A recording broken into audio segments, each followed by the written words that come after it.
What's up, guys? It's Bicolor Bear, and today I'm bringing you a quick Black Ops commentary, and this is Childhood Stories week. Not week, but Childhood Stories episode 4, I think, 5.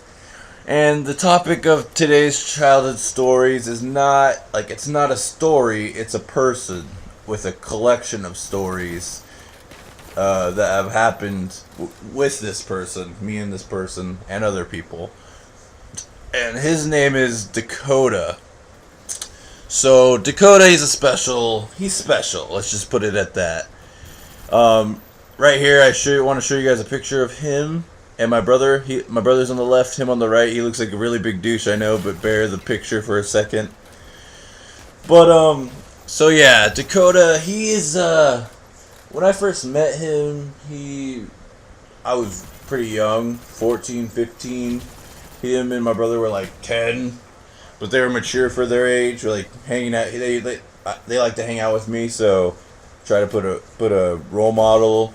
Try to be a role model for them. Not a very good one. Like, I wasn't the best. I don't know. I didn't do drugs and drink or anything, but kind of made them more mature. But anyways, so Dakota, he's an innocent little kid, probably didn't know what the word ass meant at the time. And then he met me and the rest of my friends and Julian, and he became corrupted. So shortly after that, we met him. We used to tease him for being chubby. We would pick on him a lot, and he would cry. And then sometimes he'd try to fight my brother Julian, and my brother Julian would make him cry. But eventually he became a douche. But let me think of a couple stories that were funny.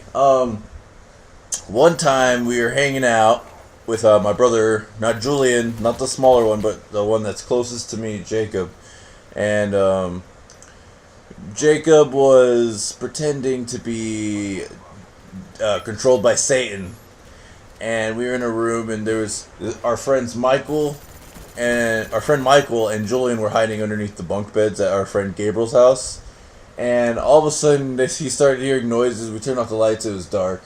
Started hearing noises, and Jacob was pretending to be obsessed, and he was pretended to make up words that sounded demented. It was hilarious, like some demented language.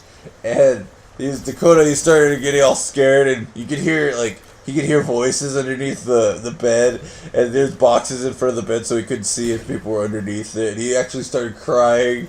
It was hilarious, and my brother was like, "It's me. I'm Satan. I'm controlling the room. It's making noise. The room is talking to you, because I'm gonna kill you," and then all that kind of stuff. It was hilarious. It made me laugh so hard. I think I played along with it too. It was just a funny moment, and also. We were at my brother's house, I think, around that same time, and my brother would hit him, beat him up, and it would start to make him scared. He'd be on the floor scared, and I'd just laugh my ass off. It was hilarious. And I'm not gonna lie, I was pretty mean when I was 15. I would slap him and my brother around, but I think they deserved it. But I would slap them, and not slap them hard, just bitch slap, bam. Know your place, know your place, bitch. Slap. But like a pimp in his hose, basically. But I love both of them. My little brother, and Dakota. Dakota's basically a family member to me. I would do a lot for that kid, even though he's a douche. But he became a douche because of us, basically. But let's see, what other stories? We also we used to do this thing called a credit card. It was pretty gay, not gonna lie, it was pretty gay. I don't know who started it. I think it was Dakota. He started doing credit cards where you slice, you're behind a friend, and you make your fingers straight out, and you put your fingers, you don't put them, you swipe them between someone's ass cheeks. It's really gay. Dakota did it to all of us because he's a fag, and I would do it back when I get pissed off when you do it to me. And then, so one day I got fed up with him swiping me between my ass cheeks. So I made this thing, and it's called this isn't gay, by the way. This is what he started. It's called a credit card. It's when you, it's called a saw. I invented. It's called a saw. I don't know why I invented it, but I got pissed off one day. So when you stick both hands together and swipe between, the gayness parts of your body. But so yeah, once I started doing that, he stopped doing the credit card.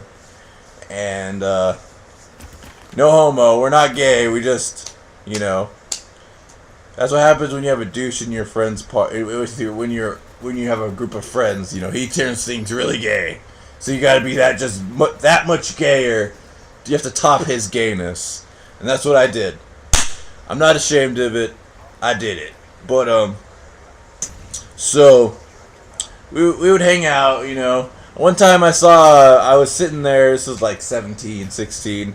And out of nowhere, Gabriel, like Dakota, he's pretty young. He's like 13, 14. And him and Gabe start actually like fighting, like fist fighting.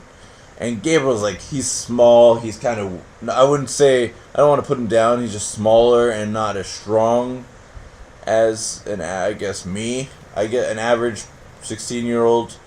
He's pretty, he doesn't, I don't know, he hurt his arm, so he's weak. But, they started fighting, and he hit Dakota. He's like, oh, I'm sorry. Dakota's like going at him, like hitting him pretty hard. I just started laughing my ass off. You gotta understand. It's like watching two homeless people fight each other for crack. That's how funny it was to me, or beer or something. It was just so hilarious, and I enjoyed watching them fight over stupid shit. But Dakota, he's a funny character. Him and my brother, they'd usually spend their times raping each other on the floor, on the couch, doing gay things to each other. I don't know where they learned this from. Certainly not me. They became pretty big. I'm pretty sure they're gay for each other at this point. Like, yeah, they're gay for each other. I want them to see this commentary because they know that they're pretty much gay for each other, borderline gay. Not that it's bad being gay, but they don't have to hide it anymore. But I think it's cool that people can have that close of a friendship. Not be scared to do crazy things around each other. And that's what I value. I valued my friendship with we had a group of friends. It was one of the best times of my life, hanging out with my group of friends. During the summer, and I do miss it. I wish that things didn't change, but you grow up, life changes, you get different friends. You hope that you can have the same friends. They're still my friends, but we don't hang out like we did when we were kids. But that's the end of my commentary. I love you guys. I hope you liked this episode.